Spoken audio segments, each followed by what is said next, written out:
आणि आता पाहूयात सविस्तर विशेष शिवसेना कुणाची आणि धनुष्यबाण कुणाला यावर केंद्रीय निवडणूक आयोगासमोर जोरदार युक्तिवाद झाला। ठाकरेंची शिवसेना हीच खरी शिवसेना असल्याचा दावा कपिल सिब्बल यांनी केला, तर शिंदेंच्या पक्षाकडे बहुमत असल्याचा दावा वकील महेश जेठमलानी यांनी केलाय।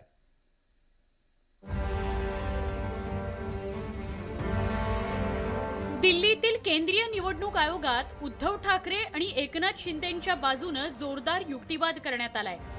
ज्येष्ठ वकील कपिल सिब्बल यांनी आक्रमकपणे उद्धव ठाकरेंची बाजू मांडली। ठाकरेंची शिवसेना हीच खरी शिवसेना असल्याचा दावा कपिल सिब्बल यांनी केला। तसंच शिवसेनेतील फूट म्हणजे कपोलकल्पित असल्याचं त्यांनी आयोगाला सांगितलं। शिवसेनेतील फुटीचा पक्षावर कोणताही परिणाम झाला नसल्याचा दावा त्यांनी केला। आमदारांनी स्वतः पक्ष सोडला असून त्यावर सुप्रीम कोर्टाच्या निर्णयापर्यंत वाट पाहावी असाही युक्तिवाद सिब्बल यांनी केला। शिंदेंच्या पक्षातील कागदपत्रांमध्ये त्रुटी असून अनेक प्रतिज्ञापत्र बनावट असल्याचा आरोप सिब्बल यांनी केलाय।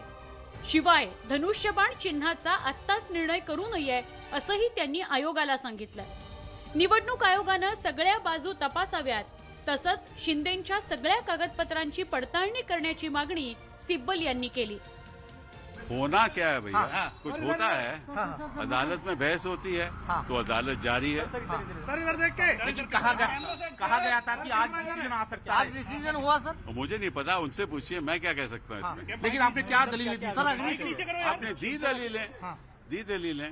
नहीं, पिछली बार महेश जेठमलानी ने कहा था कि पूरी बोगस है शिवसेना, इस तरह से जो कहा था। महेश जेठमलानी साहब बड़े वकील हैं, वो कुछ भी कह सकते हैं।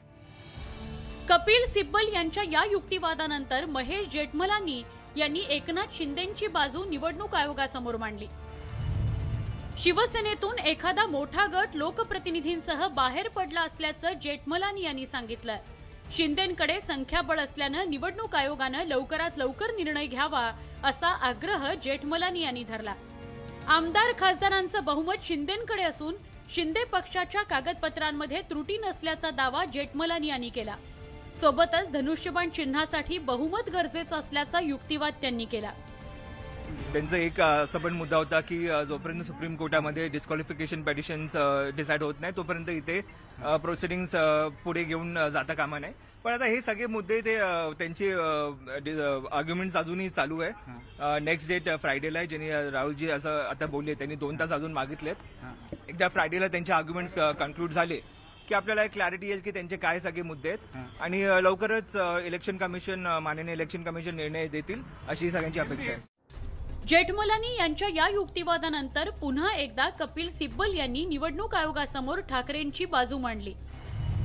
शिंदेंचा गट शिवसेनेच्या घटनेला आव्हान देऊ शकत नाही। निवडणूक आयोगानं कागदपत्रांची छाननी करून सत्यता तपासावी, तसंच सत्यता तपासण्यासाठी ओळख परेड करावी अशी मागणी सिब्बल यांनी केली। आमदार पक्ष चिन्हावर निवडून आले असून लोकप्रतिनिधी आणि पक्ष वेगळा असल्याचा दावा कपिल सिब्बल यांनी केला।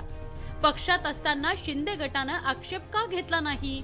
शिंदे समर्थकांनी शिवसेनेचा लाभ घेतल्याचा युक्तिवाद सिब्बल यांनी केला। येत्या शुक्रवारी निवडणूक आयोगात पुढची सुनावणी होणार आहे। दोन्ही बाजूचा युक्तिवाद आणि कागदपत्र पाहून निवडणूक आयोगाला निर्णय घ्यावा लागणार आहे। नवी दिल्लीहून प्रशांत लीला रामदाससह ब्युरो रिपोर्ट, न्यूज 18 लोकमत।